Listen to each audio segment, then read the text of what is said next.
है दोस्तों, मध्य प्रदेश की आयुष काउंसलिंग सेकेंड राउंड का आज इंपॉर्टेंट डेट है। क्या डेट? 1 तारीख आज की मतलब डेट। आज मेरिट लिस्ट रिलीज़ होने वाला है। मेरिट लिस्ट के साथ साथ रिक्त सीटों की स्थिति इन लोगों ने पहली बार ऐसा किया है कि बहुत पहले ही रिलीज़ कर दिया है। अब कैसे रिलीज़ किया है देखो, उसमें लोगों को बताया भी दिया है कि किन किन लोगों ने अपग्रेड के लिए डाला है और कितनी सीट रिमेनिंग रह गई है। तो इस हिसाब से सेकेंड राउंड का कट ऑफ कितना जाएगा वो भी डिसाइड करना थोड़ा सा आसान हो गया है। वो कैसे? क्योंकि देखो, जितने भी गवर्नमेंट आयुर्वेदिक मेडिकल कॉलेज हैं, तो जो कि जैसे कि इंदौर, ग्वालियर, जबलपुर, रीवा, उज्जैन और भोपाल का जो पंडित खुशीलाल है, इन सारे कॉलेज, ये जो सातों गवर्नमेंट कॉलेज है, इनके टोटल अगर हम किया जाए तो 100+ सीट अभी भी रिमेनिंग है जो कि गवर्नमेंट की बची हुई है। होम्योपैथी की अगर देख लें, होम्योपैथी की गवर्नमेंट 26 सीट अभी भी रिमेनिंग है, ठीक है। और यूनानी गवर्नमेंट की बात करें तो ये भी 28 सीट लगभग लगभग खाली हैं। और प्राइवेट की ही जैसे सेम टू मतलब गवर्नमेंट कॉलेज की जैसे ही प्राइवेट कॉलेज की भी सीट लगभग लगभग इसी टाइप से बहुत सारी अभी भी खाली है। तो कट ऑफ के देखो, ज़्यादा अंदाज़ा नहीं लगाना चाहिए, क्योंकि सेकेंड राउंड में क्या होगा कि सेकेंड राउंड में ये चीज़ देखो तुम लोग को देखने को मिली होगी। नीट यूजी 2025 के पात्र उम्मीदवारों द्वारा ऑनलाइन पंजीयन, यानी नए जो भी कैंडिडेट होंगे वो इसमें ऐड ऑन होंगे।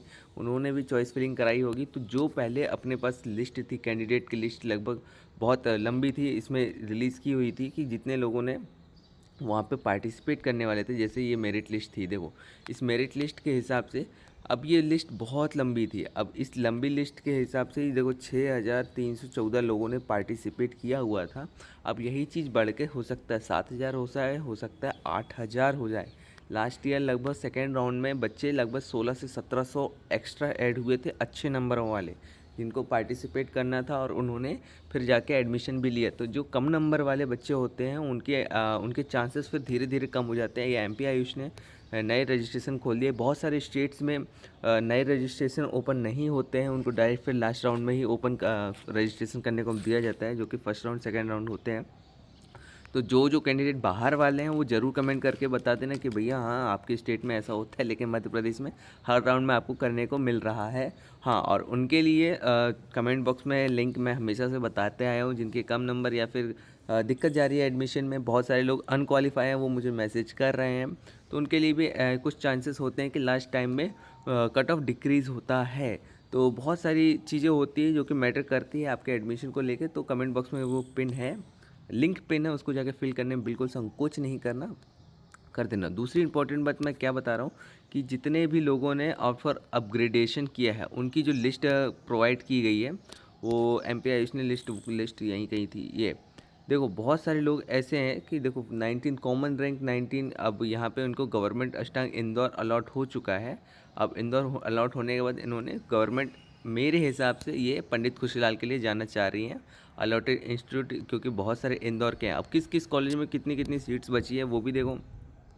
अगर हम बात करें रिमेनिंग वैकेंसी की, तो इंदौर में 27 सीट लगभग लगभग खाली है, और ग्वालियर में 14 सीट खाली है। ग्वालियर में 14 सीट के बाद जबलपुर में 12 सीट खाली है अभी भी, यानी कि लगभग लगभग इसमें 90 तो नहीं, लेकिन 88 सीट्स पे एडमिशन हो चुके हैं। ऑल इंडिया काउंसलिंग में अभी भी सीट का पता नहीं कितनी भरी कितनी नहीं।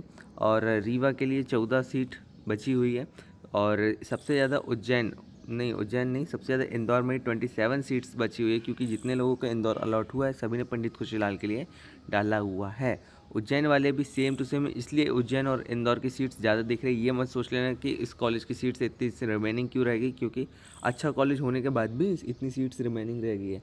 तो सीधा सीधा फंडा ये है, जिनको उज्जैन और इंदौर अलॉट हुआ है वो पंडित खुशीलाल के लिए अपग्रेड कर दिया है, या फिर उन्होंने उनके अच्छे नंबर होने के बाद उन्होंने सीट छोड़ दिया है, क्योंकि उनको दोबारा नीट की प्रिपरेशन करनी है, या फिर उनका मन उठ चुका है नीट से, या फिर बीएमएस उन्हें नहीं करना है, जिस वजह से यहाँ की सीट्स रिमेनिंग दिख रही है। बाकी किसी कॉलेज की अगर देखो, पंडित खुशीलाल की ही बात कर ले, पंडित खुशीलाल में 17 सीट बची हुई है। 17 सीट के बाद 23 सीट बची है बुरहानपुर की, और इसी के बाद भोपाल होम्योपैथी 26 मैंने बता दिया, 28 मैंने यूनानी बता दिया। अब प्राइवेट कॉलेजेस बात करें, प्राइवेट कॉलेजेस सारे कॉलेज में अभी भी 20 से 25 सीट बची है। किसी किसी कॉलेज में 50-50 सीट भी बची हुई है। अब ये सीटें कब जाएगी? सेकेंड राउंड में अलॉट होगी।